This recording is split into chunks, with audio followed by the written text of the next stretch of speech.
તો મિત્રો સ્વાગત છે તમારું એક નવા વિડીયોની અંદર। તો મિત્રો આજે આપણે જઈ રહ્યા છે વણઝારી વાવ। એ ક્યાં આવી, કયા જિલ્લાની અંદર આવી, કયા ગામની અંદર આવી, એ હું તમને આ વિડીયોની અંદર ટોટલ માહિતી આપવાનો છું।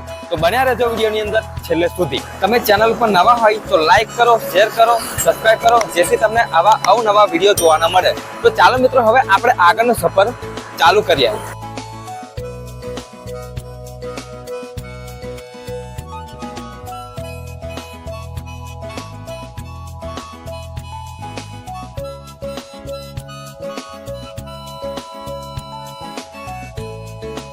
તો મિત્રો ફાઇનલી અમે વણઝારી વાવ નજીક આવી ગયા છે।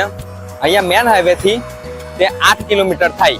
એકચ્યુઅલી બરોડા તરફથી અમે આયા, બરોડાથી કરજણ થી 5 કિલોમીટર તમે આગળ આવશો એટલે દેથાન ગામ આવશે।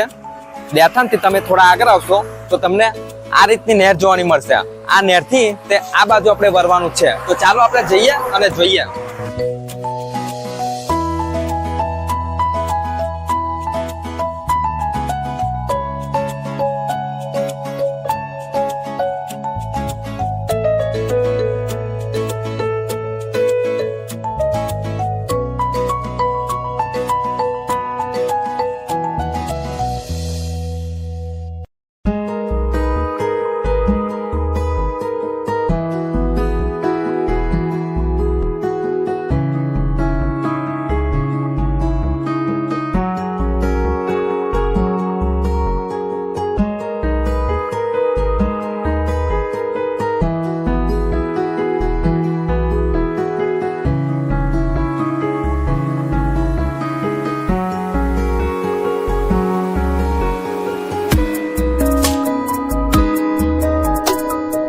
તો મિત્રો ફાઇનલી આપણે વણઝારી વાવ આવી ગયા છે।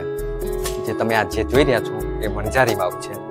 આ કયા જિલ્લાની અંદર આવેલું છે, કયા ગામમાં આવેલું છે, હું તમને ટોટલ આ વિડીયોની અંદર માહિતી આપીશ। તો બન્યા રહેજો વિડીયોની અંદર છેલ્લે સુધી। તો મિત્રો આ છે વણઝારી વાવ। જેવા તમે વાવની અંદર જશો તો તમને માતાજીના દર્શન કરવાના મળશે। તો તમે માતાજીના દર્શન કરી શકો છો।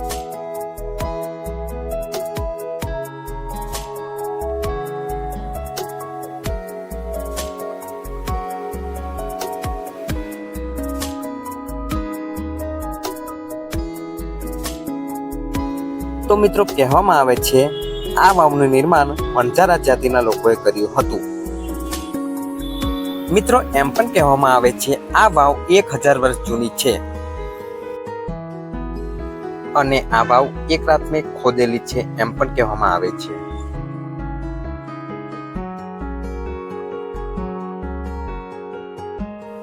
તો મિત્રો તમે વાવની અંદર ઠેક નીચે આવશો તો તમને વાનવટી સિકોતર માતાના દર્શન કરવાના મળશે। તો તમે માતાજીના દર્શન કરી શકો છો।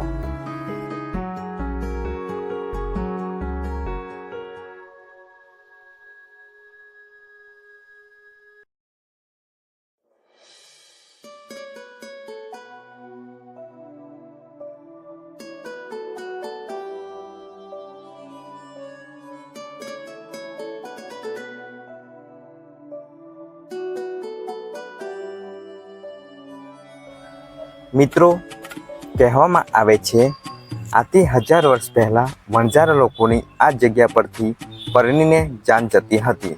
તે સમયે છોકરીને તરસ લાગી, પછી એને એના સાસુ સસરાને કીધું કે મારે પાણી પીવું છે। એના સાસુ સસરાએ એવો જવાબ આપ્યો કે આવા ઘોર જંગલની અંદર કોણ તારો બાપ અહીંયા આગળ પાણી લાવશે?